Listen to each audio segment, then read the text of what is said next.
ಇನ್ನು ಬೆಂಗಳೂರು ವಿಶ್ವವಿದ್ಯಾಲಯ ಕ್ಯಾಂಪಸ್ ಒಳಗಡೆ ಸಾರ್ವಜನಿಕ ವಾಹನಗಳು ಓಡಾಡೋದು ನಿಮಗೆಲ್ಲ ಗೊತ್ತೇ ಇದೆ.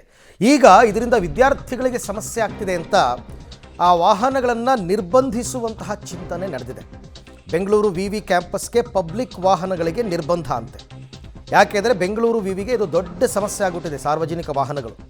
ಹಾಗಾಗಿ ಸಮಸ್ಯೆಯ ಪರಿಹಾರಕ್ಕೆ ಸಾರ್ವಜನಿಕ ವಾಹನಗಳ ನಿಷೇಧಕ್ಕೆ ಚಿಂತನೆ ನಡೀತಾ ಇದೆ. ಸರ್ಕಾರದ ಮುಂದೆ ಪ್ರಪೋಸಲನ್ನು ಬೆಂಗಳೂರು ವಿವಿ ಈಗಾಗಲೇ ಇಟ್ಟಿದೆ.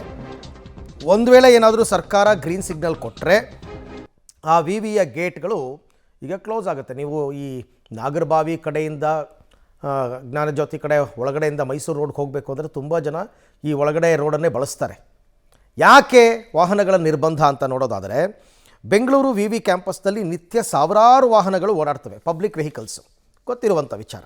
ಈ ವಾಹನ ಸಂಚಾರದಿಂದ ಶೈಕ್ಷಣಿಕ ಚಟುವಟಿಕೆಗಳಿಗೆ ತೊಂದರೆ ಆಗ್ತಾ ಇದೆ. ನಿಜ ಅದು.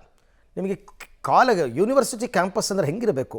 ತುಂಬ ಶಾಂತವಾದಂತಹ ಪರಿಸ್ಥಿತಿ ಇರಬೇಕಲ್ಲಿ. ವೆಹಿಕಲ್ಗಳು ಓಡಾಟ, ಹಾರ್ನು, ತುಂಬ ಕಿರಿಕಿರಿ. ವಾಹನಗಳ ಸಂಚಾರದಿಂದ ನಿತ್ಯ ಇಲ್ಲಿ ಅಪಘಾತಗಳಾಗ್ತಾ ಇವೆ. ಇದು ವಿವಿಗೆ ಸಮಸ್ಯೆ ಆಗಿದೆ. ಅಲ್ಲಿ ಆಕ್ಸಿಡೆಂಟ್ ಆಯಿತು, ಅಲ್ಲಿಗೆ ಪೊಲೀಸರು ಬಂದು ಅದನ್ನು ತೆರವು ಮಾಡಿ ಹಿಂಸೆ ಆಗುತ್ತೆ. ಹೆಚ್ಚು ವಾಹನಗಳ ಸಂಚಾರದಿಂದ ವಿದ್ಯಾರ್ಥಿಗಳ ಓಡಾಟಕ್ಕೆ ಸಮಸ್ಯೆ ಆಗಿದೆ. ನೀವು ಕಾಲೇಜ್ ಸ್ಟಾರ್ಟ್ ಆಗೋ ಟೈಮಲ್ಲಿ ಹೋಗಿ ಗೊತ್ತಾಗುತ್ತೆ ಪಾಪ ವಿದ್ಯಾರ್ಥಿಗಳಿಗೆ ಎಷ್ಟು ತೊಂದರೆ ಅಂತ. ವಾಹನಗಳ ಓಡಾಟದಿಂದ ಶಬ್ದ ಮಾಲಿನ್ಯ ಕೂಡ ಜಾಸ್ತಿ ಆಗ್ತಿದೆ, ಪರಿಸರ ಮಾಲಿನ್ಯ ಜಾಸ್ತಿ ಆಗ್ತಾ ಇದೆ, ಎಲ್ಲ ರೀತಿಯಲ್ಲೂ ತೊಂದರೆ. ನನ್ನ ಪ್ರಕಾರ ಒಂದು ವಿವಿ ಕ್ಯಾಂಪಸ್ ಒಳಗಡೆ ಪ್ರೈವೇಟ್ ವೆಹಿಕಲ್ಸ್ಗಳ ಓಡಾಟಕ್ಕೆ ಅವಕಾಶನೇ ಕೊಡಬಾರ್ದು. ನೀವು ಮೈಸೂರಿನಲ್ಲಿ ಗಂಗೋತ್ರಿ ನೋಡಿ, ಒಂದು ಪ್ರೈವೇಟ್ ವೆಹಿಕಲ್ ಒಳಗಡೆ ಓಡಾಡೋ ಹಾಗಿಲ್ಲ.